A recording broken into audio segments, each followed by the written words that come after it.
Let's bring C15 into the mix. Hey, This you're is hitting all really the hot taking buttons. the health world by storm. There's a company, Fatty15, and they have a supplement, which is apparently essential. Well, Saturated fat. They say it is. Well, this is why we need to talk about it. And it's often compared with omega-3. So I think it's important we bring it in and talk about your thoughts. Great, yeah. So C15, 15 is means the number of carbons in the chain. And we talk about omega-3, they're C20 or C22. Most natural fats, quote, in the diet are odd numbers, odd chains, 14, 16, 18, 20. So you got C15, so it's an odd number.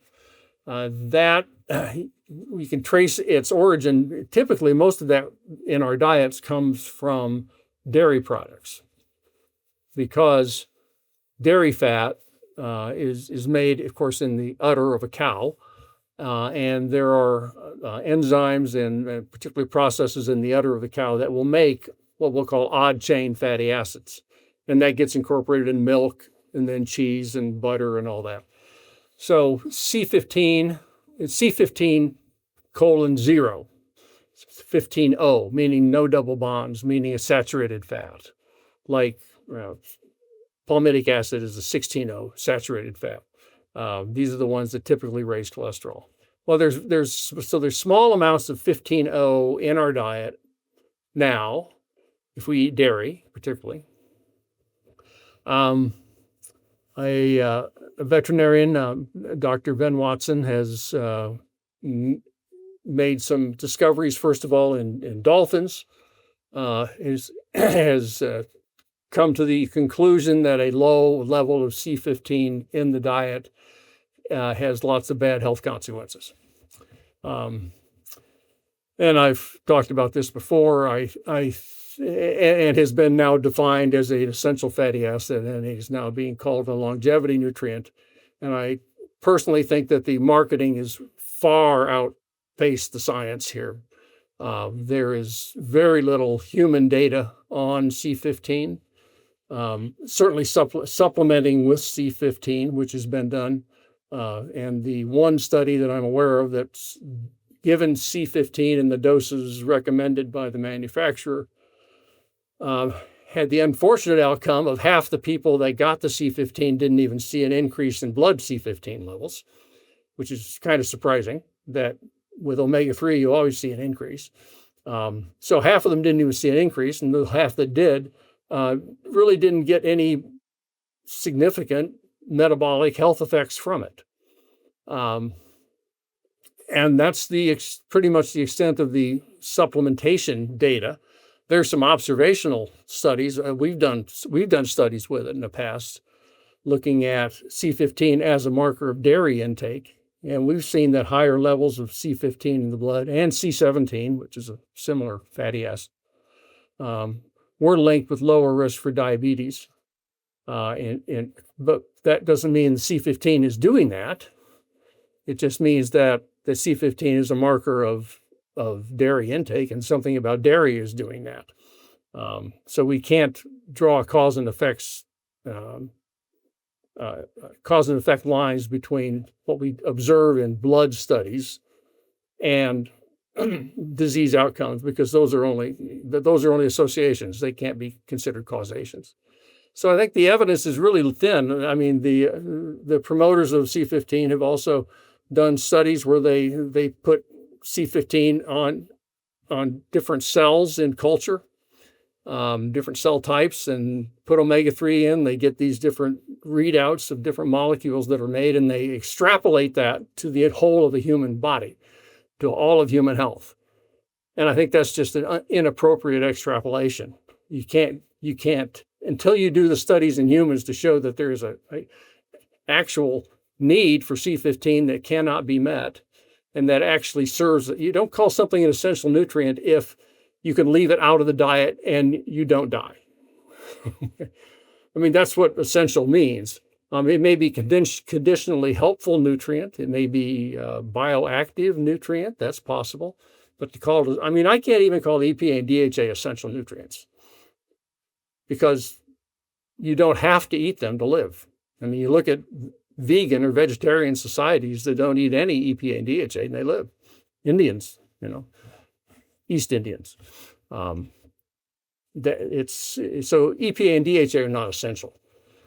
To call C15 essential with so little data, published data, to me, it's a lot more marketing than it is science. So I'm not convinced yet, put it that way. All right, a lot we can dig into here. Let's really take our time. Sure. Starting with, you mentioned we get it from dairy. Yeah. Are there any other sources? And why I want to go here is somebody on a vegan diet, are we certain they're not getting any? I think a little bit can be made from the bacteria in our large intestine and then absorbed. It's just always been, there's some in fish. You can get some in fish too, but that vegan's not going to be eating fish either. I would expect, in fact, that's an interesting point. I'm not sure I can do it, but you're making me think about going back to the studies we've done in vegans with dried blood spots, looking at their fatty acid levels and seeing if C15 was lower in them than it is in non-vegans. Trouble is, we have to do a special analysis in the laboratory to actually be able to pick out C15. There's so little of it in the blood. It's a very, very tiny peak. But maybe there's a way we can, you're getting me to think, Jesse, here. Well, the reason this is important. Getting me to think of new studies I want to do. Well, that's great. I know. The reason this is so important is because it is termed essential.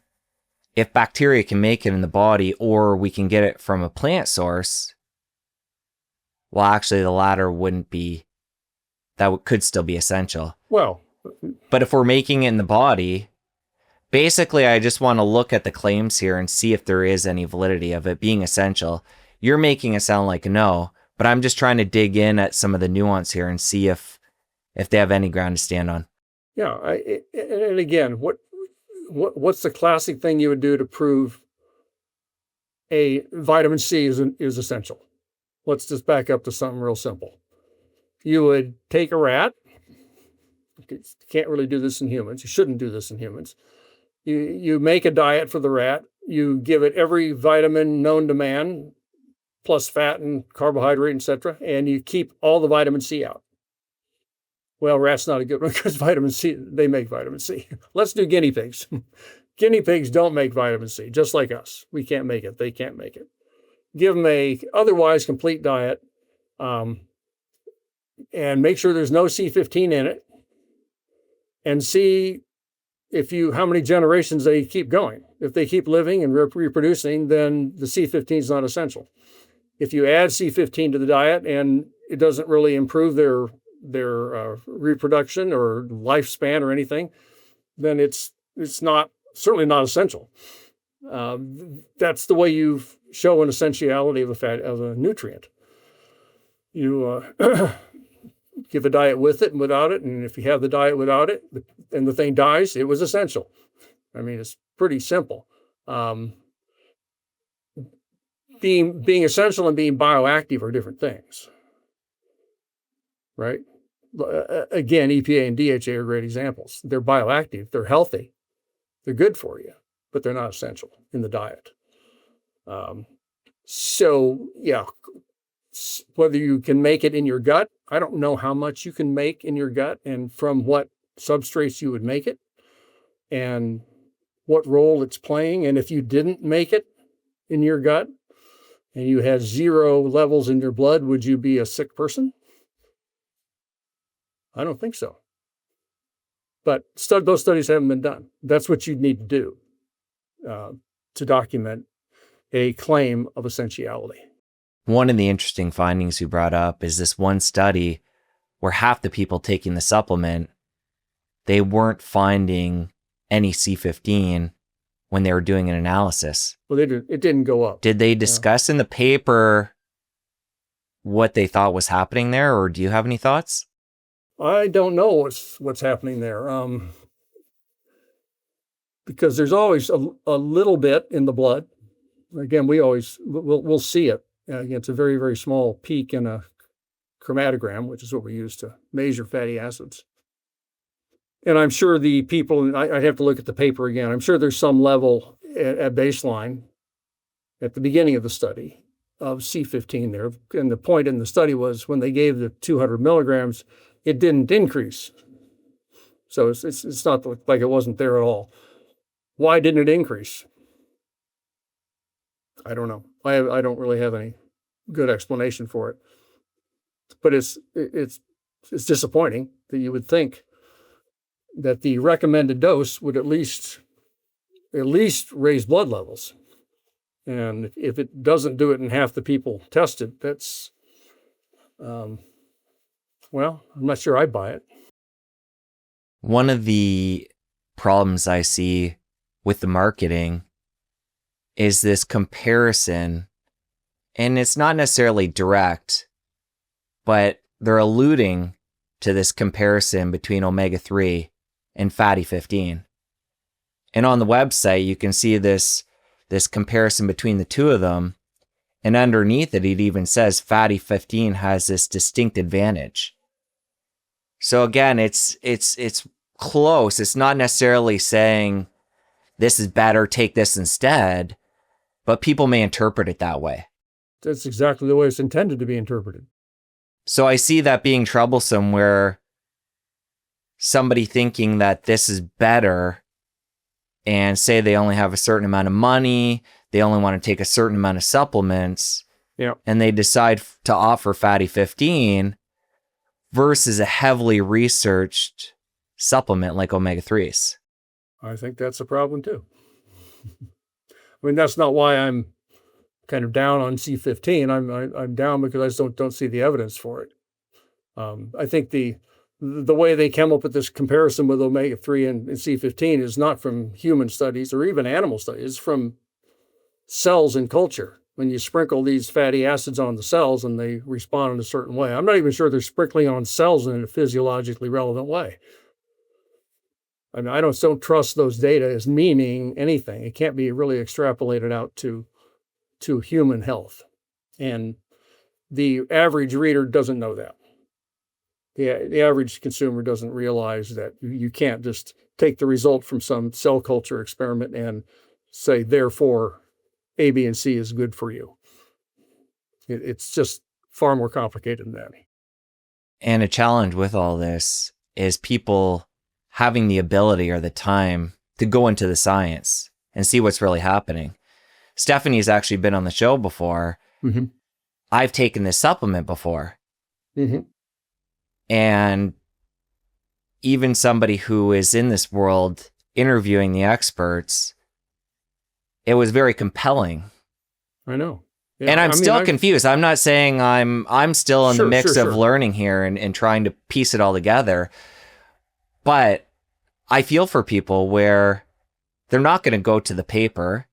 And if they do, they're not going to read the details. Who has the time or the expertise? You do. I don't. Most people don't.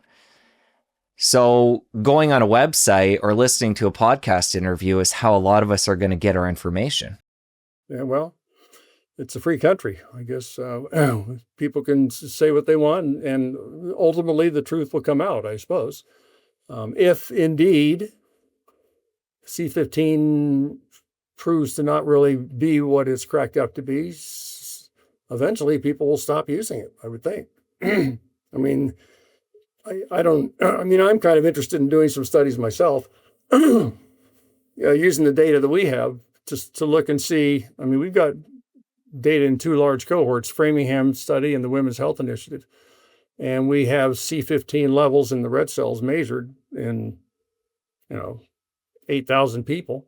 We know who died before who else died. And so we could pretty easily test the hypothesis that having a higher C15 is associated with longer life.